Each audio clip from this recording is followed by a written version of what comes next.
Hi everybody, welcome to day 6. We're going to be doing integration with partial fractions today. You got the day 6 textbook problems for homework.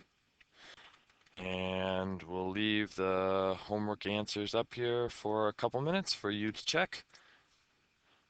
See if there's ones that you did not get correct, see if you can first resolve them with the people in your group as you are checking them.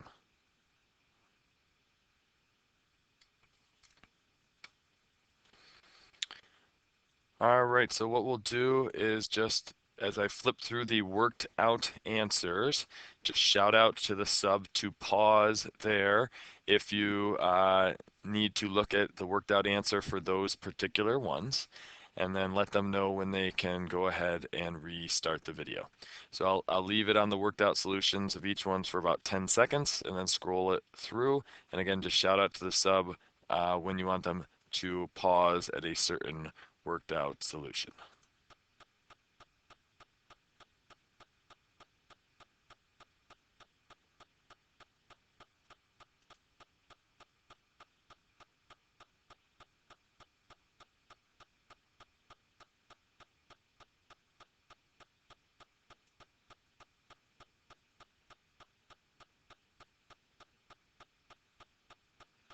'51 had two options depending on what you let u equal.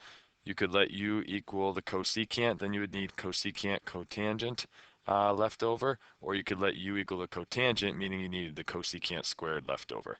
Either way, you end up with the same answer.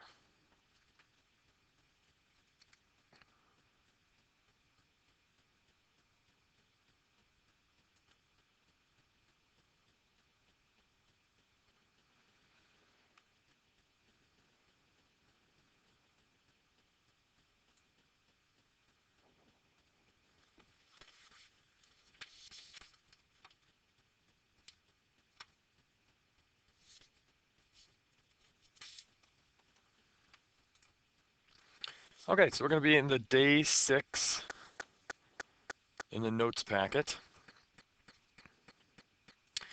And at the top of the day 6, the first page of the day 6 notes, there are 5 different integrals. There are 4 that we know how to do and 1 that we do not know how to do. So what we're going to do is we're going to give you about 8 minutes or so and see if you can do all 4 of the ones you know how to do and figure out which one we don't know how to do. You just skip over the one we don't know how to do, but see if you can do the other 4, help each other out if you're getting stuck, and if everyone is done before the 8 minutes, you can always have the sub start the video back up before then. But we'll give you 8 minutes to try those 5 on top. Again, identify which one we don't know how to do, and then see if you can solve the integrals for the other 4.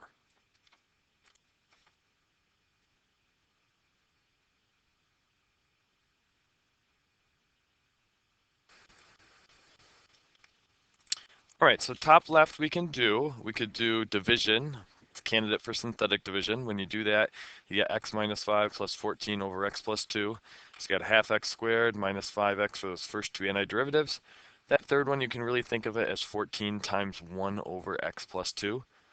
Technically, that's a u substitution, but our u would be linear with a coefficient of 1. So there would be no correction needed. So that ends up as 14 natural log absolute value x plus 2 plus c. Second one on the right, let u be the denominator. Your du would need to be doubled in order to match up. So you end up with 2 integral 1 over u du. So you got 2 natural log absolute value of u plus c, and fill your u back in. Bottom left, we don't know how to do yet. Now, some of you may have cheated and looked down to the bottom of the page and saw that that problem was the one we're going to do on the bottom of the page, and that's why we can't do that one. Middle one on the bottom, you can factor the denominator. The x minus 3's divide out, so you're left with 1 over x minus 2, so natural log absolute value of x minus 2 plus c for the antiderivative. And the last one, that's just a rule. We can think of pulling the 4 out front, and you just have 1 over a squared plus x squared, so that's arctan, where a is 3, tan, the 3 has to go in 2 spots out front and inside the parentheses as well. Okay, so we're going to look at partial fractions today. So first, this isn't on your notes packet, just follow along on the video here. But if you had 2 over x minus 3 plus 4 over x plus 2, and we wanted to get a common denominator. The first one, excuse me, the first one would need to be multiplied by x plus 2. The second one would need to be multiplied by x minus 3.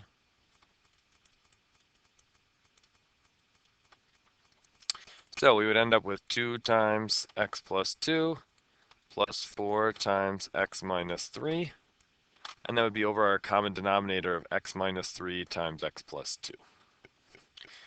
Well, we could distribute and combine our like terms. So we'd have 2x plus 4 plus 4x minus 12 over our common denominator.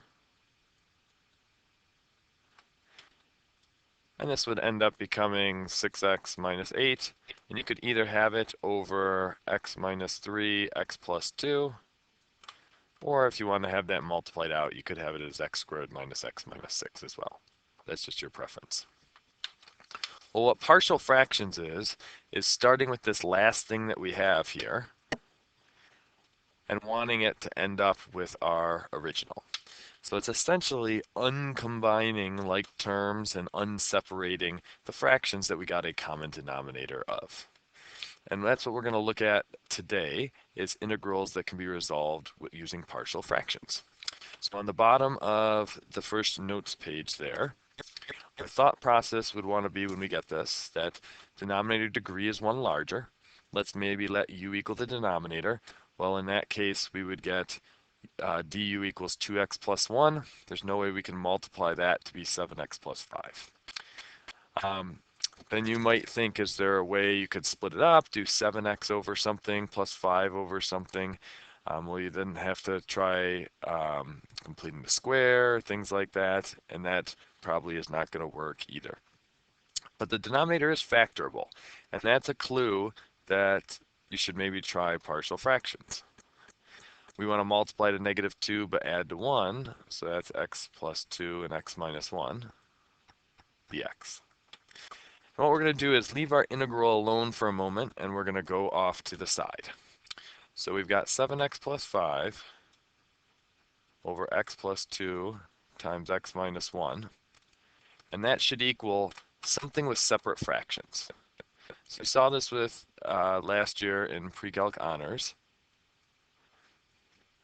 but we would do like a over x plus 2 plus b over x minus 1. And what we do is we multiply everything, both sides, by whatever that original denominator was. So by x plus 2 times x minus 1. So all spots, left side of the equation, right side of the equation. When you multiply that stuff in blue on the left side, it just divides out with the denominator stuff, so you're left with 7x plus 5. When you multiply the stuff in blue with the first fraction on the right, the x plus 2's divide out, and you're left with a times x minus 1. And then likewise, when you multiply it to the b fraction, the x minus 1's divide out, so you're left with b times x plus 2. Well, what we now do is we pick a strategic value of x that will wipe out one of our terms. So first what I'm going to do is I'm going to let x equal 1. And the reason being, the term that has the a in front, that'll make the parentheses after 0, so I'll wipe that out. If I put 1 in for x, I'm going to get 12 on the left. The a's will wipe out because it'll be a times 0, and then we'll be left with 3b over on the right. Well, eventually that gives us that b is 4.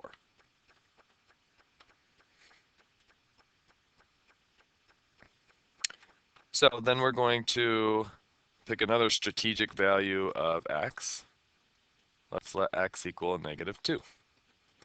When we put -2 in on the left, we're going to get -9 equals -3a, and the b stuff wipes out because we'll have b times 0. So 3 is just our a value. So when we wrote it out, my a was above the x plus 2 and the b was above the x minus 1. So this is really integral now. We've got 3 over x plus 2 plus 4 over x minus 1 dx. Now you can take it from here if you want, or if you want to think of them as separate integrals, you can. This can be 3 over 1, 3 times 1 over x plus 2 dx, plus 4 integral 1 over x minus 1 dx. And then these are just natural logs. They're technically u substitutions, but the leading coefficient of our u will be 1, and it's linear, so when you do your du, there won't be any correction needed. If you'd like to do the u substitution, you can. So we get 3 natural log absolute value x plus 2 plus 4 natural log absolute value x minus 1, and then plus c. So these will always end up being natural logs when you do your antiderivative. And if by chance you had something like, say, 2x minus 1 in your denominator, well, then you would need a correction of a half out front.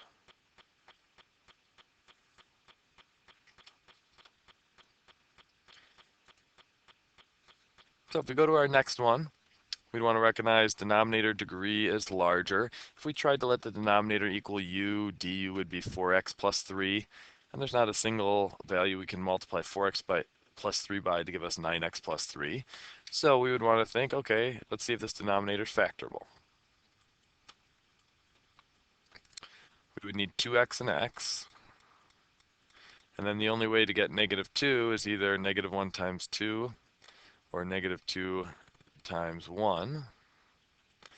And to get the plus 3 in the middle, we would need the plus 2 here and the minus 1 there, because that would give us 4x minus x to give us the 3x. So off to the side, we're going to do our partial fraction. 9x plus 3 over our factor denominator.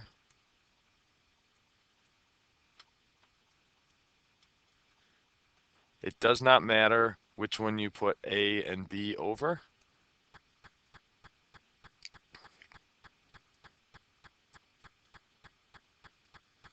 So if you were looking at your neighbor's homework tomorrow when we're checking homework answers, you don't want to look and see, oh, what'd you get for a and b? Think of it as what'd you get for the numerator of this denominator and this other denominator. So we're going to multiply everything by 2x minus 1 and x plus 2. Over on the left, it'll wipe out. We'll have 9x plus 3. On the right, the 2x minus 1 will divide out, so we'll have a times x plus 2. And with the b's, the x plus 2's would wipe out, so we'd have b times 2x minus 1. We would then want to pick a strategic value of x. Let's maybe let x equal negative 2 to start. Over on the left, we'd get negative 18 plus 3, so we'd get negative 15. On the right, the a's will wipe out because it'll be a times 0. And we'll have negative 4 minus 1, so we'll have negative 5b's. Or in other words, b is just 3. So you might have to think through the 2x minus 1 a little bit. Really, we're letting x be whatever makes it 0. And if you do 2x minus 1 equals 0, that's 2x equals 1, or x equals 1/2. So that's what we're going to let x equal. So over on the left, a half times 9 gives us 9/2. 3 is really 6/2, so we're going to have 15/2 equals a half plus 2 is 2.5, or in other words, 5/2 for A, and B should wipe out. Like you could either think of this as divide by 5/2, or multiply both sides by 2, and then divide by the 5, and we eventually get A is 3 as well. So our integral is just going to be 3 over 2x minus 1 plus 3 over x plus 2 dx. We'll have to be careful of a correction here. We're going to have a correction of a half in the first one, so we'll really end up with 3/2 natural log absolute value of 2x minus 1. And if you're not sure of that, just do it with the u substitution. Next one, because it's linear and leading coefficient of 1, no correction will be needed, so plus 3 natural log x plus 2 And don't forget your plus c on the end.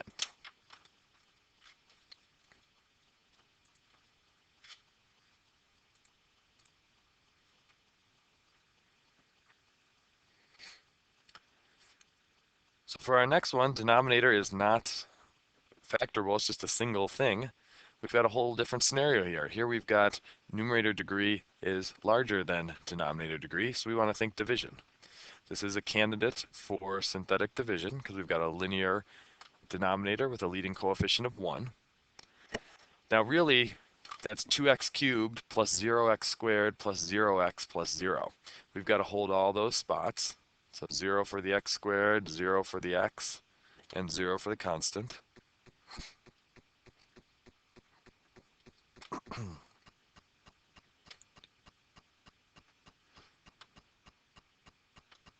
So we'll drop the 2 down, we'll multiply to get 2. We'll drop the 2 down, we'll multiply to get 2. We'll drop the 2 down, we'll multiply to get 2, and we'll get 2. So this is really going to be the integral of 2x squared plus 2x plus 2 plus 2 over x minus 1. And then it's all that dx.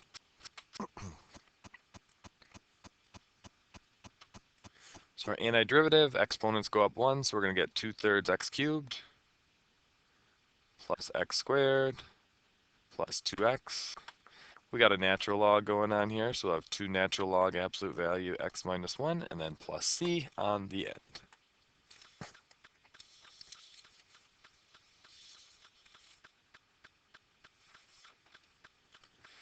So this last example we're going to give you is harder than would show up on the AP. The AP only gives single denominators, single occurrence denominators. But what I want to show, this is not on your notes, but I just want to illustrate something. If you have 2 over x plus 3 over x squared plus 4 over 7, we'll say. Your common denominator would be 7x squared.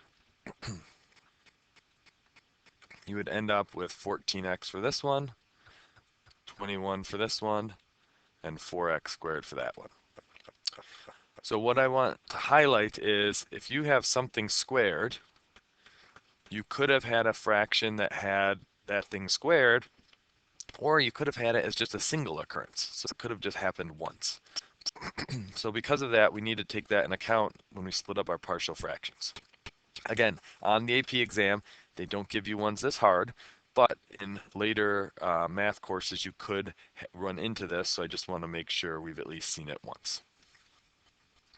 So in this last one here, we want to recognize denominator is factorable, and the denominator degree is also larger. So we could pull out an x squared, and we're left with x plus 1. So off to the side, we're going to do 2x plus 4 over our factor denominator. But then over on the right, we could have something over x squared, but you could also have something over x. You could have a single occurrence of that denominator. And then lastly, we could have over x plus 1, so that's just a c on top of there. We'll multiply everything by the common denominator, so we'll get 2x plus 4 on the left. On the right, when we multiply by a's fraction, we're left with a times x plus 1. When we multiply by b's fraction, only one of the x's divides out. So we have b is being multiplied by x and x plus 1. And then c, just the x plus 1 divides out, so c is going to be multiplied by x squared. So strategic values of x, maybe we'll let x equal -1. Over on the left-hand side, that's going to give us 2. The first 2 terms are going to wipe out because they both have x plus 1s. -1 squared is 1, so we're just going to get that c is equal to 2. Next strategic value of x I'm going to do is let x equal 0. Over on the left, we'll have 4. That's going to wipe out our last 2 groups there because they have x or x squared. And we'll just have a over on the first one. Well, for our third one, we can just pick any other value of x. So I'm going to let x equal 1. Over on the left, we're going to get 6. And on the right, we're going to get 2a plus 2b plus c. But we already know what a and c are, so we can fill those in. So the 2 times 4 will give us 8. We'll have plus 2 here. So 6 will really be 10 plus 2b.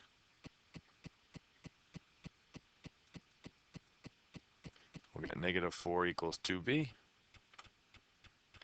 Or in other words, b is negative 2. So again, this is harder than one you would see on the AP because AP only has single occurrence factors. Here, the x was a double occurrence because it was squared. So we had fractions that had the x squared and the x. On the AP, it'll all be things that only occur once. So if we come back over here, the a was above the x squared. So we're going to have 4 over x squared.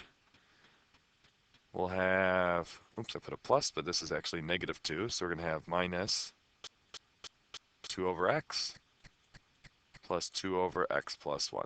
And then dx. Well, this is really 4x to the negative 2.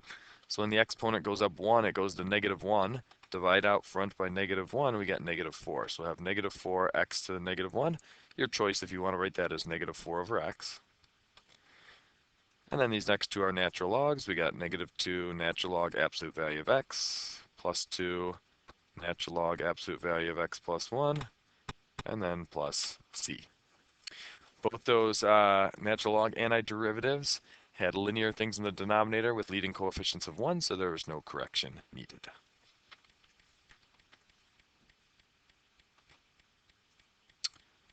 Alrighty, any time left in the period, you can work on your homework or your problem set. Have a great rest of your day.